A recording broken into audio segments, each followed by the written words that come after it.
Welcome back, or welcome if you have not been here before, but we are going to go over every book I've read in the last 10 days.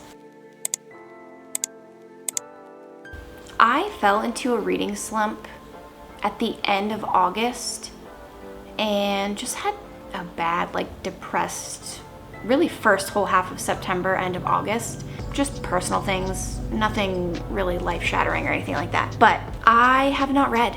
I did not read until I think I picked up the first, actually that's not true. I did start one book and try to read. I got about halfway through and then I just I could not focus on reading, and I had existential crisis brain for weeks. So I really wanted to get back into reading and making sure that I was uploading regularly. So I kind of, in a way, tried to force myself to do it, and it was actually really helpful. I ended up reading 4 books at the end of September.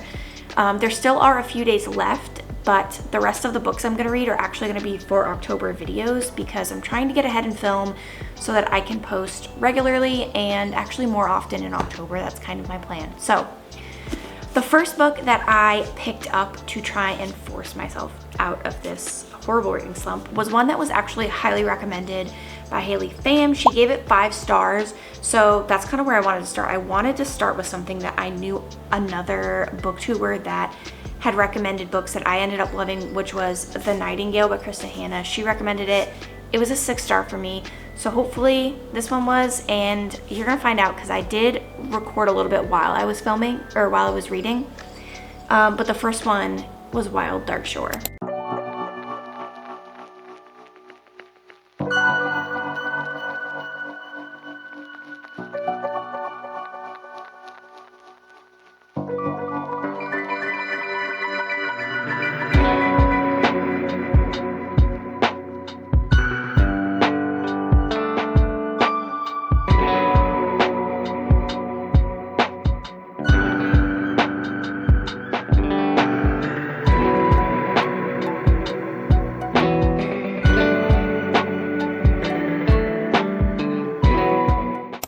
So after a couple of days, it took me a couple of days to get past the first 10 pages. But once I did and things started to pick up, it was very interesting and very intriguing. Not a 5-star read for me, I would give it 4. So basically there's this family of 4. It's a father and his 3 kids, 2 boys and a girl, and this girl, Rowan, ends up washing ashore, and the daughter finds her, brings her back to the house, they nurse her back to health. But there's something going on. She's not being honest, the family's kind of keeping secrets, and you kind of find out over time what's been going on. To not spoil too much, it is a multi-perspective book. The chapters jump from Rowan to Dominic. So Rowan's the woman that washed ashore, and Dominic is the dad, and then it goes to Orly, who's the youngest son, and then Fen, who's the daughter, the teenage daughter, and then Raph, who is the oldest son. It does jump between them, and then a couple of other ones here and there. I think my biggest problem with this book was that there were times where one of the characters would be like, okay, well this needs to be done, I know this for sure, I need to figure it out, whatever. And then one person would say one thing, and it would just be like, okay, never mind. And I'm like, you changed your mind that quickly? I don't understand that at all. But it was a very good book. It was definitely thriller, romance. There was a couple of spicy scenes in it. Maybe a couple trigger warnings if you want to consider those before you pick the book up. It wasn't super graphic, gross, anything like that. I don't really read spicy books, but it was kind of okay, fine, no big deal. I don't think it was necessary particularly, at least one of the things, but it is mystery thriller romance kind of thing. So 4 stars, good book. Definitely glad that I read it. I actually got this for $16 at Marshall's. And at the store it's $30. So I thought it was a pretty good deal. That's the only reason I picked it up, because I'm actually on a book buying ban. So good book, glad I read it.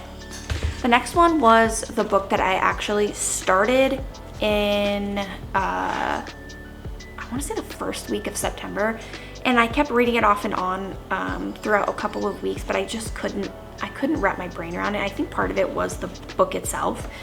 So I did pick up and finish the second half of Practical Magic.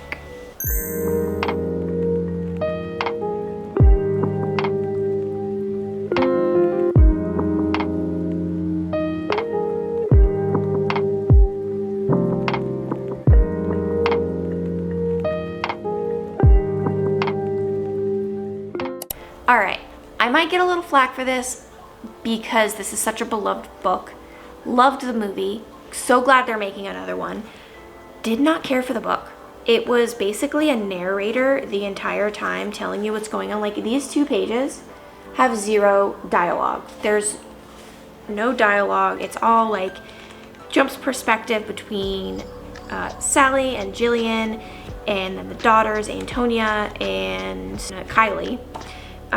Occasionally the aunts were there. The whole storyline was completely different than the movie, which, to be honest with you, I understand why they changed the movie, because everything kind of rounds out in the last 20 pages. The cop shows up, everybody, you know, things get found out, and then suddenly it's fine. So like most of it was just like the turmoil of their life. And it's not that it was a bad book, but I just didn't care for it the way that I thought that I would, because I actually really loved the movie.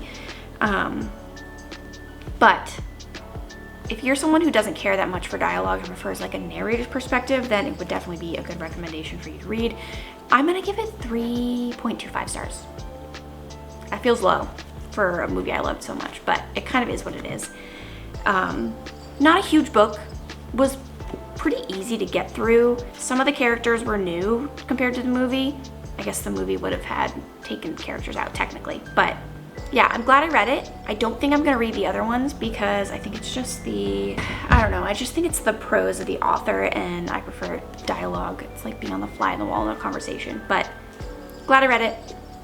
Going to put it up. Okay, the next one I read, I picked up and didn't realize at the time was based on a true story, and that is The Tattooist of Auschwitz.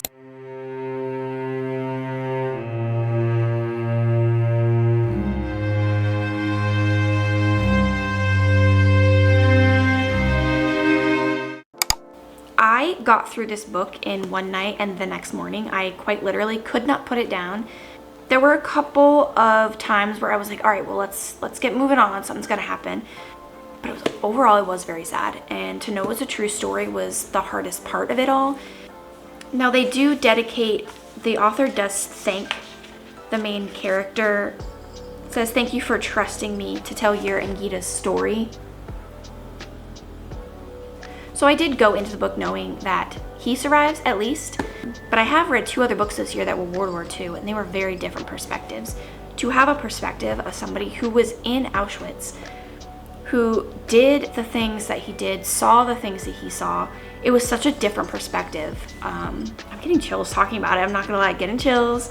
It was such a different perspective than the other books that I had read this year, and it was refreshing. I did have another one I was going to read, We Were the Lucky Ones, but I decided to hold off because it was really sad. Also, the next book was borrowed and I did want to return it. So, The Tattooist of Auschwitz, I'm gonna give it 4.25 stars.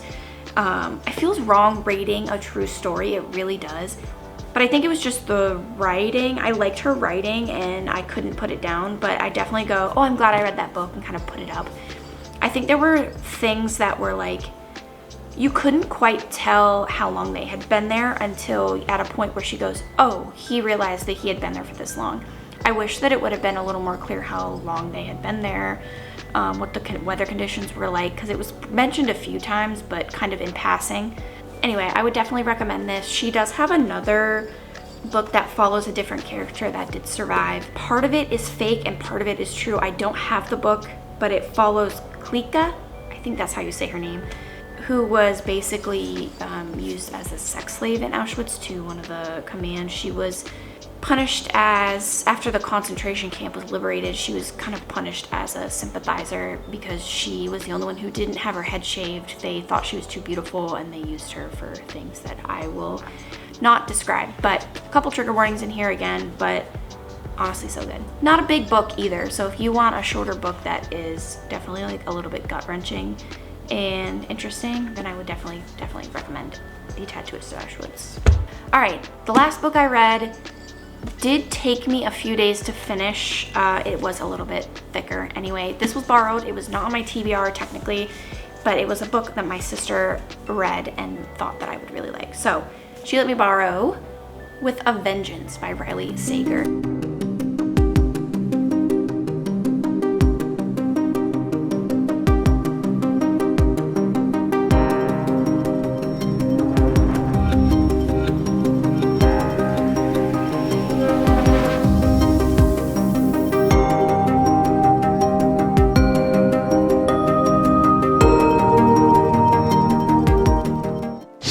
She did warn me it was a little slow in the beginning, which I noticed, but overall, very good. The twists and turns, like the amount of twists and turns, you literally get up until the last like 10 pages to really figure out what's going on.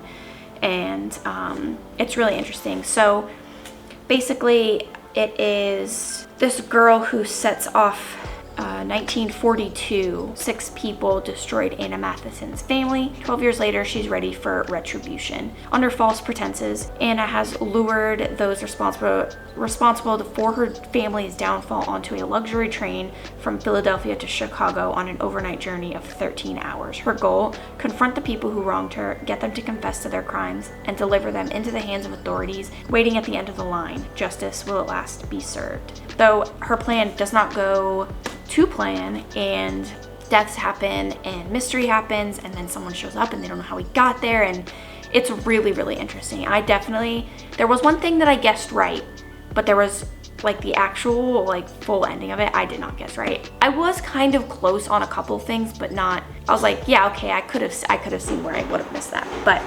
overall, definitely really good. It's like a mystery thriller, you know, there's like romance thrown in there here and there, but it's not like the main plot or even really a subplot, just kind of mentioned as backstory. But yeah, it's definitely a 4-star book for me. No 5 stars in this, but that's okay. It's kind of is what it is. I think you can get this at Walmart if you're interested in reading this one. All the other ones, Tattoos of Auschwitz, Practical Magic, I got off thrift books. And then Wild Dark Shore, like I said, I got at Marshall's, which actually has a pretty good book section. You should check that out. It's all by their journaling supplies.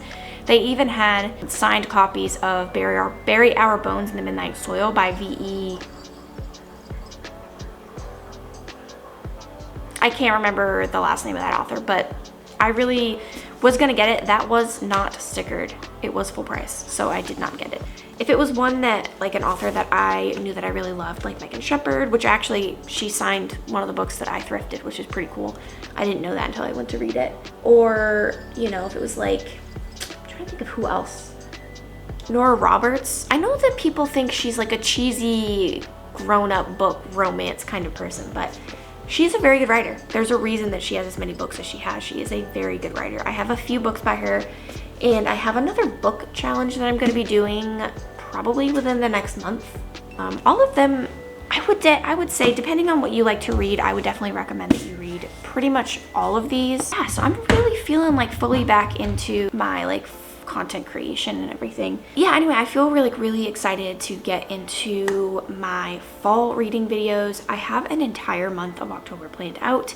I'm actually, so technically today is the 26th of September. I am starting on my October videos now. So these 4 are the only books that I read that were not included in any sort of October video. So my September TBR, or my September wrap up, I guess you can consider this also. But I'm starting a new book today for a vlog. Hopefully that'll be done in the next 3 or 4 days. Then I can start the other one. And I'm actually kind of nervous about the next one because it's a really scary book. Probably the scariest book that I think I will ever read. Ever. And it's not Stephen King, before anybody says anything. But I do need to film my Vlogtober TBR because that's going to come out. You'll see that on the 1st. This is hopefully going up tomorrow on the 27th, if I can get it edited. We'll see. Yeah, so come back on the October 1st. It'll be Wednesdays and Saturdays that I'll be posting a video, a vlog, a reading. I do have a couple of like chill, cozy vlogs planned to film so that I can like get the reading done in the midst of all of my other things. Trying to get used to kind of just filming everything and, you know, being able to use that for video. So thank you for joining me. I hope that this was helpful for you. I hope that if you're in a reading slump, you can sit down and read with me, because I have a lot of books that I want to read. I think I have 5 on my Vlogtober TBR and then another secret challenge that I will not be talking about, because if I say it and I don't do it, I will be upset at myself. So there's probably more than 12 books that 15 books, probably more than that I will be hoping to read over the next month and a half. So, or nothing. Anyway, thank you for joining me. I will see you later. Okay, bye.